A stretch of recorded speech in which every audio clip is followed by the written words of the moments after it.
Nancy J. with the celebrity spotlight on writer-director Judd Apatow. He always has a very interesting take on getting older. You remember The 40-Year-Old Virgin, Knocked Up, and now we've got This Is 40.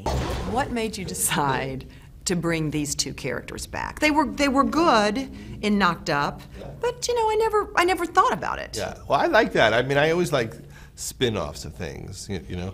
I loved when there was the Mary Tyler Moore Show, and then you had Rhoda, and then you had the Lou Grant Show, and you know, it's something that they do in television. You know, Frasier spun off of Cheers. So anyway, whenever I like a character, I always think, you know, is there something else we could do? You know, we made Forgetting Sarah Marshall, then afterwards, you know, we all thought, wouldn't it be great to do a movie about Russell Brand's character? And so then we did Get Him to the Greek, and that was going well. It made me think, I'd love to do a movie about Pete and Debbie and learn about their whole relationship. This sounds horrible, but do you ever wonder what it would be like if you and your wife were separated by something bigger? Like death, like her death? I have given it a fair amount of thought. Not in any painful way, but just like a gentle floating off. It's gotta be peaceful. I mean, this is the mother of your children. And then the new wife would be great.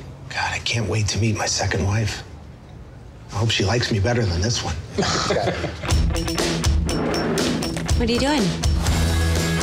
You've been in here for like 20 minutes. Stop treating me like a child. Some people Stop it! This is a bunch of BS. You're acting like a bee. You're so mean since your body got weird. Isn't the music industry kind of a tough game these days? I have responsibilities. I can't afford to sit in my apartment getting baked, watching porn, and going to Tommy's Chili Burgers at 3 in the morning. That's not even the order that happens in. Why does it say 38 and not 40? Because your mom wants to be 38. Let's not mention it again. It doesn't seem like our lives should be this much work. If your son insults my daughter again, I'll be so sorry. You touched my nipple. I got right below your shoulder. I have very high nipples. We're gonna blink and be 90. What? We have to make a choice to make things different.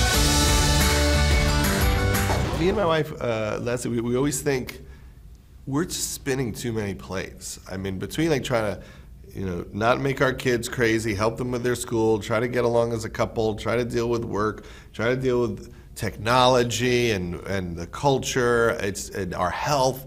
It's like, it's too much, and we always say, how do people do it? How do people not go crazy? So we thought, let's make a movie that shows that people are going crazy. So of course that's why Leslie is so good, because she goes through this every day. Oh, every single day. Every day we're like, we're in a nice position. We have help when we need it, and we're still losing our minds. So I think as a culture, there's so much information about how to do things better that you spend most of your day thinking, why don't I do it better? You know, you go on the internet and they say, don't eat red meat.